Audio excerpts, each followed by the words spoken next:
Bonjour à tous, on commence cette revue de presse en France avec le Paris Saint-Germain qui a battu hier soir Toulouse 4-0. Une rencontre marquée par la belle performance d'Éric-Maxime Choupo-Moting, auteur d'un doublé. C'était Choupo l'artiste s'amuse l'équipe, mais ce que l'on retiendra de la partie c'est surtout la sortie sur blessure d'Edinson Cavani suivie de celle de Kylian Mbappé.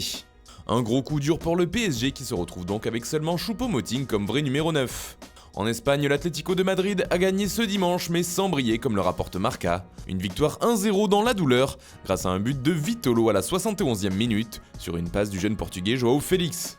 Avec ce deuxième succès en 2 matchs de championnat, les Colchoneros prennent la seconde place de la Liga, juste derrière le Séville FC. Mais l'homme qui fait la une ce lundi en Espagne, c'est Antoine Griezmann. Le joueur français a brillé hier soir, sans Messi ni Suarez, il avait les rênes de l'attaque barcelonaise. Et il a répondu présent avec 2 buts et une passe décisive, permettant aux Blaugrana de faire basculer la rencontre de leur côté. Le Barça l'a emporté 5-2 face au Betis, et Grisou fait la couverture des médias catalans.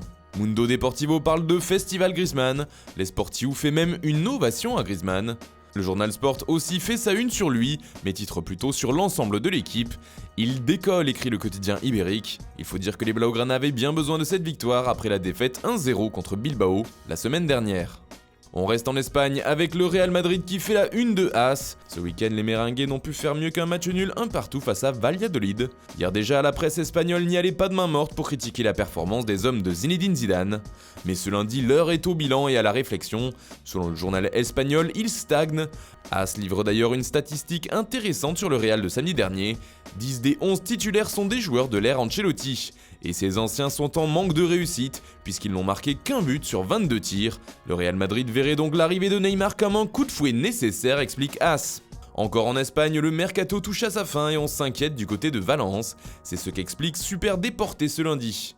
C'est une semaine clé pour la vente de Rodrigo, affirme le journal, mais si départ il y a, il faudra du renfort à Valence, car aucun joueur n'a le profil de l'Espagnol. C'est pourquoi Super Déporté réclame un remplacement. Enfin, on termine ce tour de la presse par l'Italie. Toute la presse transalpine salue le courage d'un homme, comme l'appelle le Corriere dello Sport. Il s'agit de Sinisa Mihajlovic, en plein combat contre une leucémie. Le coach de Bologne était pourtant bien présent sur le banc pour entraîner son équipe. Mihajlovic a fait la surprise à ses joueurs et a été applaudi par tout le stade à son arrivée sur la pelouse.